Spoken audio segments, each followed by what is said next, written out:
আজকে আপনাদের আমি দেখাবো কিভাবে ওয়ার্ডপ্রেসে পোস্ট করতে লাগে। তো আমরা এখানে গিয়ে অল পোস্টে যেতে পারি অথবা অ্যাড নিউয়ে যেতে পারি। আমরা এখানে অল পোস্টে চলে গেলাম, যাওয়ার পরে এখানে অ্যাড নিউ অপশন পাবো, এই অ্যাড নিউয়ে ক্লিক করলাম।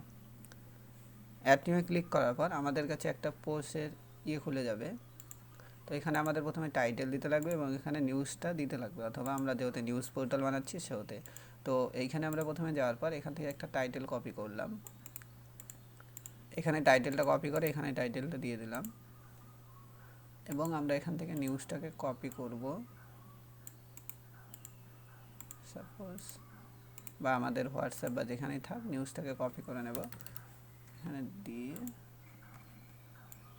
তারপর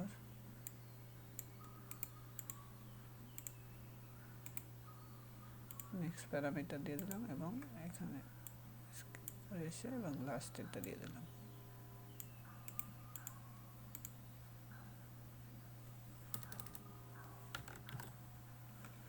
দেওয়ার পর আমাদের হচ্ছে এটা টাইটেলটা দেওয়া শেষ এবং আমাদের মেন নিউজটা দেওয়া শেষ, হেডলাইন দেওয়া শেষ এবং মেন যে কন্টেন্টটা সেটাও দেওয়া শেষ। এবং আমাদের এখন কাজ আছে হচ্ছে ডান দিকে কিছু কাজ আছে। তো আমাদের এটার জন্য নিউজের ক্যাটাগরিটাকে সিলেক্ট করে দিতে লাগবে। আমাদের এখানে যদি কোনো ক্যাটাগরি না থাকে তাহলে সেক্ষেত্রে ক্যাটাগরি বানিয়ে নিতে হবে। তো আমরা এটাকে বানিয়ে দিলাম যে হচ্ছে করোনা ভাইরাস। সাপোজ আমরা এটা টাইটেল দিয়ে দেবো করোনা নিউজ। সাপোজ এটা প্যারেন্ট ট্যাগ নাকি এটা মেন ট্যাগ নাকি ধরুন যেমন হয় সেরকম ট্যাগ। তো এটাকে আমরা করে নিলাম অ্যাড নিউ ক্যাটাগরি। তো এটা অটোমেটিক করোনা সিলেক্ট হয়ে গেল। এরপর আমাদের ট্যাগ দিতে লাগবে। ট্যাগ হচ্ছে যেগুলো গুগল যেই কিওয়ার্ডগুলোকে ধরে নেবে এই নিউজ পোস্টের জন্য, এটা এসইওর কাজে লাগে। আপনারা চাইলে আর একটু বিস্তারিত এসইও দেখে নিতে পারেন। তো আমরা এখানে সেট ফিচার্স ইমেজ করতে লাগবে। ফিচার্স ইমেজ বলতে আপনাদের যে ইমেজটা সামনে দেখাবে, এই যে এখানে যে ইমেজটা সামনে দেখাচ্ছে এটাকে ফিচার্স ইমেজ বলা হয়। এই যে ইমেজটা দেখতে পাচ্ছেন এইটাকে ফিচার্স ইমেজ বলা হয়। আমরা এই ইমেজটাকে ডাউনলোড করে নিচ্ছি। তো ইমেজটা ডাউনলোড হয়ে গেল, হয়ে যাওয়ার পর আমাদের এখানে ক্লিক করতে লাগবে এবং ফিচার্স ইমেজে ক্লিক করলাম, করার পর এখানে সিলেক্ট করতে বলছে। আমি এই ইমেজটাকে ছেড়ে দিলাম।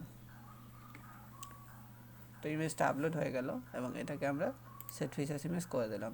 ইমেজটা আপলোড হয়ে গেল, আমাদের কাজ শেষ। এখন আমাদের কাজ হচ্ছে নিউজটাকে পাবলিশ করে দেওয়া। এই যে পাবলিশ দেখতে পাচ্ছেন, পাবলিশে ক্লিক করলাম, পাবলিশ। তো আমাদের নিউজটা পাবলিশ হয়ে গেছে। আমরা যদি এখন ভিউ পোস্টে ক্লিক করি তো আমরা সেমভাবে নিউজটা দেখতে পাচ্ছি, ঠিক আছে। আর এইখানে দেখুন লাস্ট নিউজ হিসেবে আমাদের এখন যেটা করতে হবে যাতে লাস্ট নিউজ হিসেবে এখানে দেখায় এই নিউজটা, এইদিকে দেখায়। এবং তারপরের কাজ হচ্ছে আমরা যেহেতু এখানে করোনা ভাইরাস নামে একটা ক্যাটাগরি তৈরি করলাম, এই করোনা ক্যাটাগরি যাতে এখানে করোনা নিউজগুলো দেখায় অথবা এখানে হেলথের নিউজগুলো দেখায়, এখানে ফ্যাশন বা স্পোর্টের নিউজ, মানে যে ধরনের আমরা করতে যাচ্ছি সে ধরনের যাতে এখানে দেখায়। এবং আমাদের এই দিকটাকে কাস্টমাইজ করতে লাগবে। তো আজ এই পর্যন্তই, দেখা হবে আবার পরবর্তী ভিডিওতে। ততক্ষণ ভালো থাকুন, সুস্থ থাকুন।